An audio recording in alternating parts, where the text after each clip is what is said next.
Hi class, I'm going to make you a quick video lecture on the basics of an essay or essay format. But I do want to say that there are aspects of essay format where I have made individual videos. You can get that on the YouTube channel. They're also embedded onto our Canvas shell, and those are paragraph format, introductions and thesis statements, and topic sentences. So along with the basic recap of essay format in this lecture video, I've also made specific videos for those specific sections in an essay, but I'll go over those areas very briefly. But if you want, or you're having challenges in a particular section of essay format, those videos are there for you to use as well.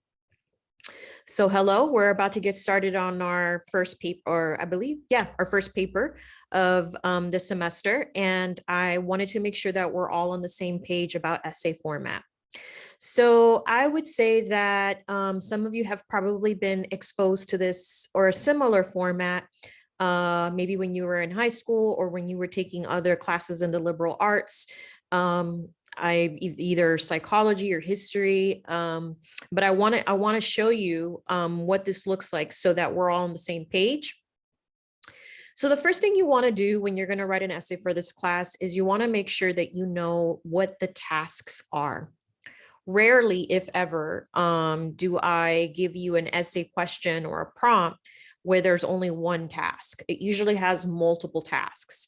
So I would say that the first thing you should do is you should open up the essay prompt and make sure you understand everything that I'm asking you to address. Now, if you're taking my English 101 class, that list of tasks is pretty open-ended. For example, your paper is on virtues. So the amount of body paragraphs is going to be based on how many virtues you pick for that paper. If you're taking my English 102 class, you already know that you are comparing, characters and settings. And so you would have to determine how many paragraphs would go based on the topic that you select for your paper. And then if you're taking my English 103 class, you have to make sure that you understand and that you know that the prompt has multiple tasks, and I actually numbered them for you just because the question I'm asking you for English 103 is a little bit more complicated. I wanted to make sure that I was clear in the direction that I wanted you to go. So you'll see that I numbered the different tasks. So that is going to dictate how many body paragraphs are in your essay. So the first thing then is to make sure that you understand what the essay prompt is, what the question is, and to also be able to identify what are the different tasks that I'm asking you to address. The second part of writing an essay is you have to make sure that you meet the minimum requirements. So if you look at the grading rubric, it's defined as A, B, C, D, right? And maybe someday, we won't even have grades anymore. As you've noticed, some of the assignments in my classes are very complete or incomplete. But for now, while I figure it out, that's how you're being graded in your papers. I want you to look at some of the feedback that is broken down from, what you have to do to get an A, what you have to do to get a B. And that is pretty detailed and outlined in the rubric. So one of the biggest things is, in order to get a passing grade in your essay assignment, is you have to meet the minimum page requirements. So make sure that after you understand the question, that you identify what the tasks are in the question, that you also keep in mind that there are minimum requirements. So minimum requirements are MLA format, which I'll show you some of the basics right now in this video, but also page numbers, right? So, am I asking you for 4 pages? Am I asking you for 6 pages? What am I asking you for? And then at the end, once you have completed your essay and you have met the minimum page requirements, you will add an additional page, which is the works cited page. That is the page where you add all of your secondary sources, your primary and secondary sources. And basically, it's the page where you let the reader know, hey, these are some of the ideas that I borrowed or that I embedded into my paper that helped me develop my argument. So a works cited page is always extra. It's outside of the minimum page requirements of an essay. So let me give you an example. If the paper is a 6-page essay, then your 7th page would be a works cited. Does that make sense? Okay. So I'm going to share screen just to show you just to kind of like a quick outline, but I'll also make sure to save whatever I type out today and post it onto Canvas. But I know that some of you have been sending me requests for an addition for more lecture videos. So that's why I'm recording this one for you, but I'm going to share screen so that we look at the same thing together. Give me 1 second. I hope everybody's not panicking. I hope no one's panicking about this assignment. I know essays can be a little stressful or very stressful. But this is one of the reasons why we've taken things step by step. This is also the reason why, we're turning in our essay in chunks. The first thing is an abstract, the works cited, an introduction, an outline. We're taking it step by step so that it doesn't feel so daunting. All right, let me share screen. And I hope everyone can see this blank Word document. So MLA format. So for example, if I was the student, the name goes on the left-hand column at the top. Oh my God, why can I not type? Okay. I want you to make sure also that your document is 1-inch margin. So normally when you're using a Word document, it's already at 1-inch margin. So don't mess with the margins. And also that everything's Times New Roman 12-point font, double space. So let's make sure I want you to see me kind of struggle so that if you come across a similar challenge, so here's Times New Roman, so that if you come across a similar challenge, you can troubleshoot your way out of it. Okay, so we're doing Times New Roman, 12-point font. Okay. And then we want to make sure right here. No, where is it? Where's the paragraph? Is it in layout? Spacing. So auto.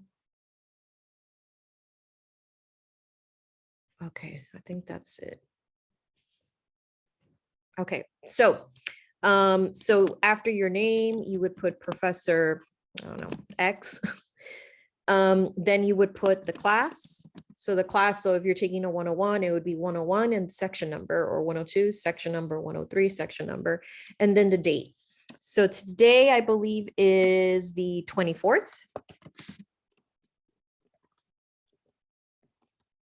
Is it 21 or 20? Oh my God, we're in 2022. That's crazy.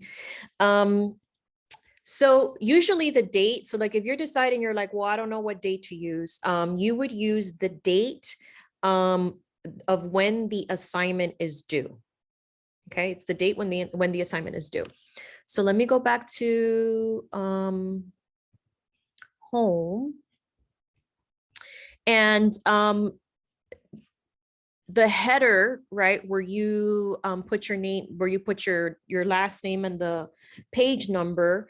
I normally like to go to page numbers. Right now I'm using the Microsoft Word that's attached to my email, but I normally like to go to page numbers, click top of the page, right-hand side. When you click on that, it looks like this. I already typed in my last name. So I type in my last name, and then it automatically populates your page numbers. You don't necessarily can see it right now, but when the paper is getting ready to print or save, you'll see Ortiz 1, Ortiz 2, Ortiz 3, numbering each of the pages. I'm going to stop a screen share just because I want to double check my work. I don't want to confuse you too much. I don't want to confuse you too much, and I want to make sure that my page is set up correctly. So just give me 1 second.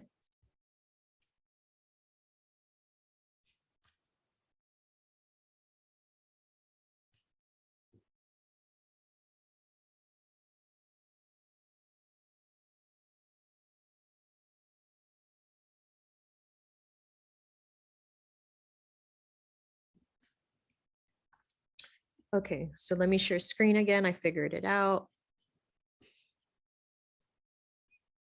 All right, so now it's double space. So we want the whole document to be double space.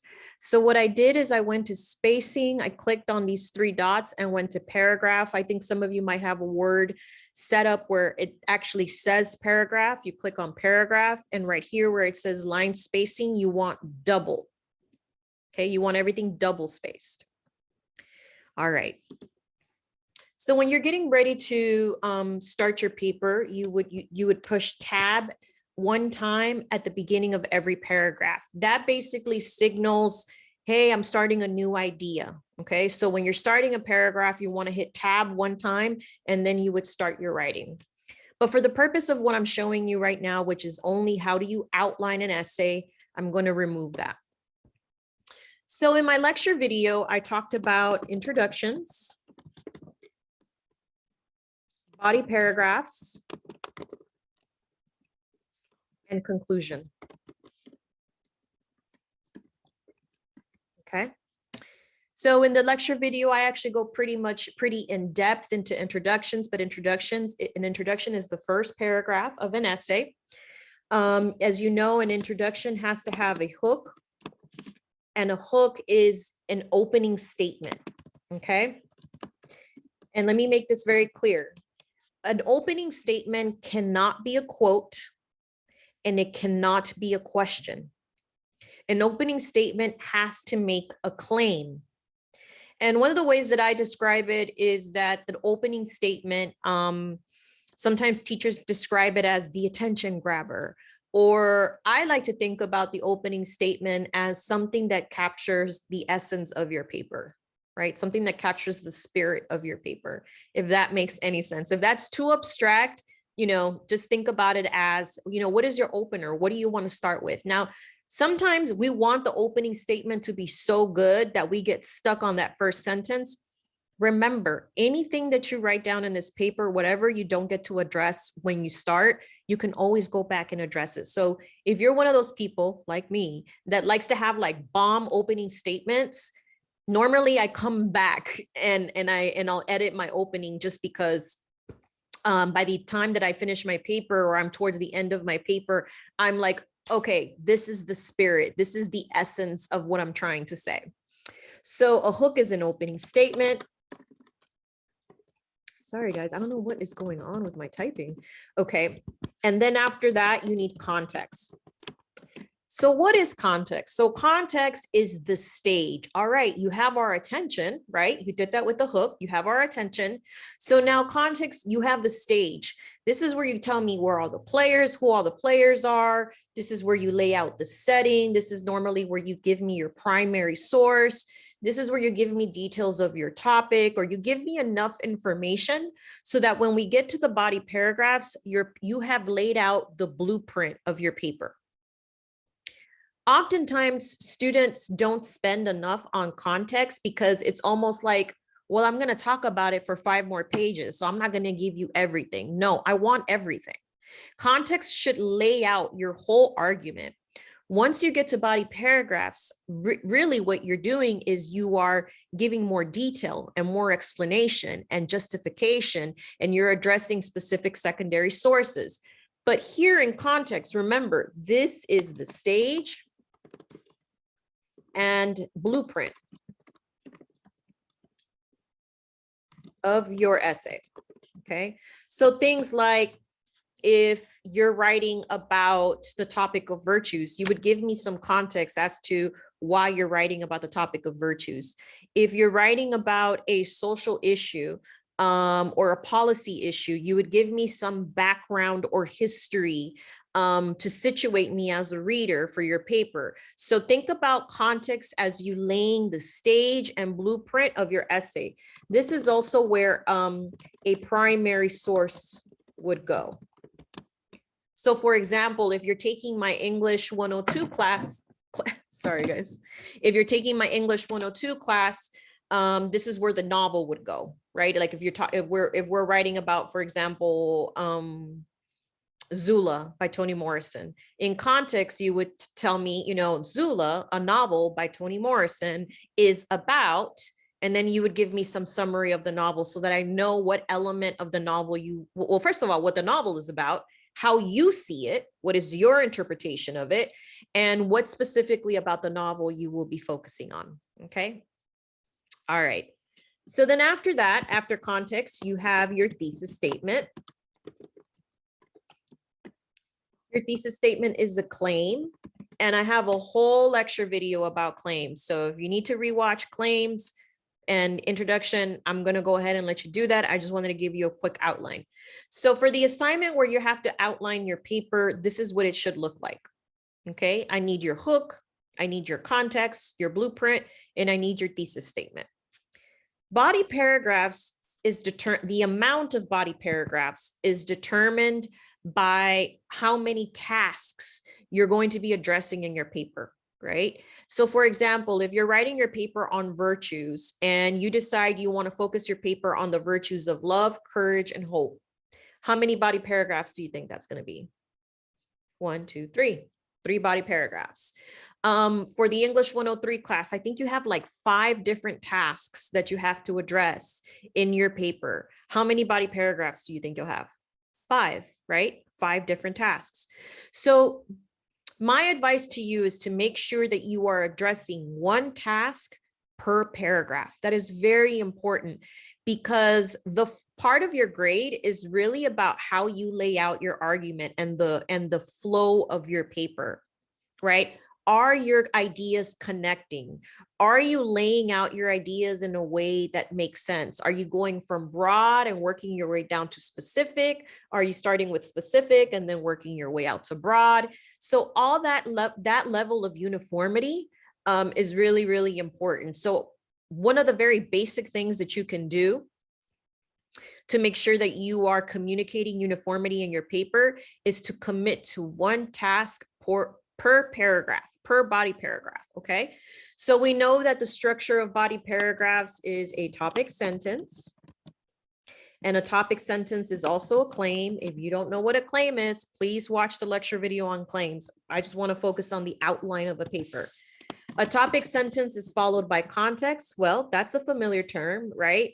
So in context, this is where you explain your topic sentence, right? And this is also where you begin to transition into your source. Sorry, guys. Give me 1 second. I have this new fancy computer, so some weird stuff happens. Anyway, explain your topic sentence, transition into your source. So the source is what are some of the secondary sources that you gathered in your works cited page. So this is where you would put in a quote, right? Experts say a Nobel Peace activist stated, right? That's where you would put that's where you would begin to prepare the reader for your source. So obviously what comes next is your evidence. Okay, and here's where you quote. Very quickly, if you don't know how to do in text quotes, so normally you would transition. So a transition could be author, right? X once stated, and then you would enter your quote, right? Whatever this author stated. You would close the quote. You would name the author, and then a page number if there is one. If there's no page number in your source, then you don't need a page number. Actually, scratch that. If the quote has the author's name, so for example, if in that sentence you say, we say in Toni Morrison's Sula, she argues that, and then you would use her words. Because you already said Toni Morrison in the citation, you don't need to state her name again embedded in the in-text citation. But if you have not, if you're just going to use the quote and not necessarily specifically say, I got it from this place, which is fine too, you do have to put their last name at the end of the citation. And I don't want to spend too much time on this because again, I have another video and handout that explains this specific issue. All right. Then finally, at the end, you would have evidence and then analysis. So analysis is where you explain your quote, right? And you tell me what it proves, right? How does it support you? And you tie it back to your topic sentence. Okay. These are all the steps that go into one paragraph, right? So if you're writing a 6-page essay, like most of you are right now, or if you're working on a 6-page essay, you're going to have a lot of these. You're going to have a lot of paragraphs, right? I mean, some of you may have learned about the five paragraph essay. We don't really do that in college anymore. You know, all the classes I teach are college level. So we don't do that anymore, but it is a good way to get started. If that's a format that you're accustomed to, it's a good way to get started because you could just add more. And you could just contact me and be like, look, this is what I have so far. I'm at 5.5 pages. I know that the minimum requirement is 6 pages. Can you help me where I can add another paragraph? That's what I'm here for. So you're going to do this for every body paragraph. So for your outline, this is how you're going to outline your body paragraph. Now, it might be that the paragraph isn't really filled out, but you at the very least, you have your topic sentences and you have the quotes that you're going to be using.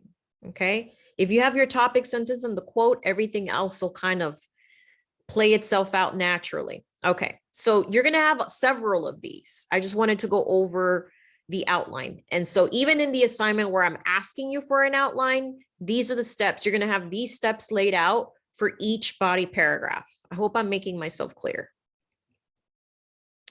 All right. And then finally, you have your conclusion. So I uploaded a handout about conclusions just because conclusions, when I'm writing a paper, conclusions are very difficult for me, particularly because I feel like, look, if I didn't wow you for the last 6 pages, you know, with my smarts and my brilliance, then I don't know what else to tell you, right? So I feel like my brain kind of goes there, you know, so conclusions can be a little bit difficult for me. And I've spoken to students before and they've said the same thing. So I made you a handout with different ways that you can come at with the conclusion. So hear me out.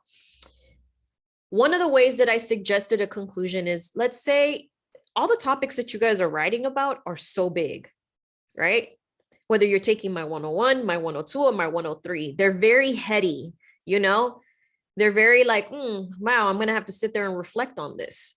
So your conclusion can acknowledge that, you know what, you were only able to reflect on these 2 parts, but there's this other really important part that you didn't have time to reflect and that you think it would add to the argument because of this.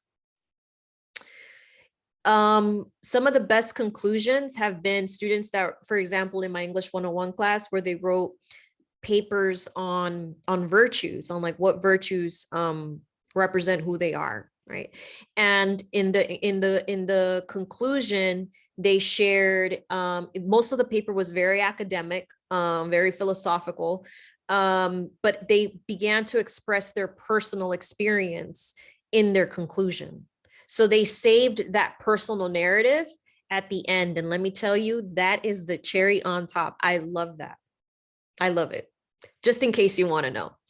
I mean, and amongst for like it being important for me to know who you are and what your experiences have been, but more than anything, I feel like one of the goals in these writing assignments that I give you, like I want to give you an opportunity or space to reflect, which is so important because we always talk about academia, especially in English classes. I know we're not your favorite.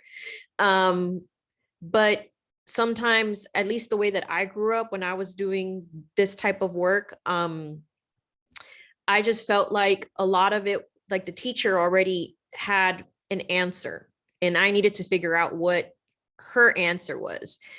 When people turn in conclusions and they share how they relate it to the assignment, number one, you know, I love it because I get to learn more about you, but also it helps me as a teacher. Sometimes students will share something and I'm like, oh, wow, okay, maybe I do not need to use that material anymore. oh, okay, maybe I need to spend more time explaining this. So a conclusion just offers so much insight um, to me as a teacher. So if you want to do that, feel free to do that. But there's like five other options. These aren't the only two ways to seal the deal, right? To seal your paper. So I hope that, so I'm just going to put a little thing, a reminder here so that you remember that there's a handout on conclusions to help you figure out how you want to wrap your paper up. But I hope this video was helpful. If you have any questions, remember there's a lecture video on introductions already. There's a lecture video on claims and topic sentences. And there's also a lecture video on paragraph format that goes more in detail. So,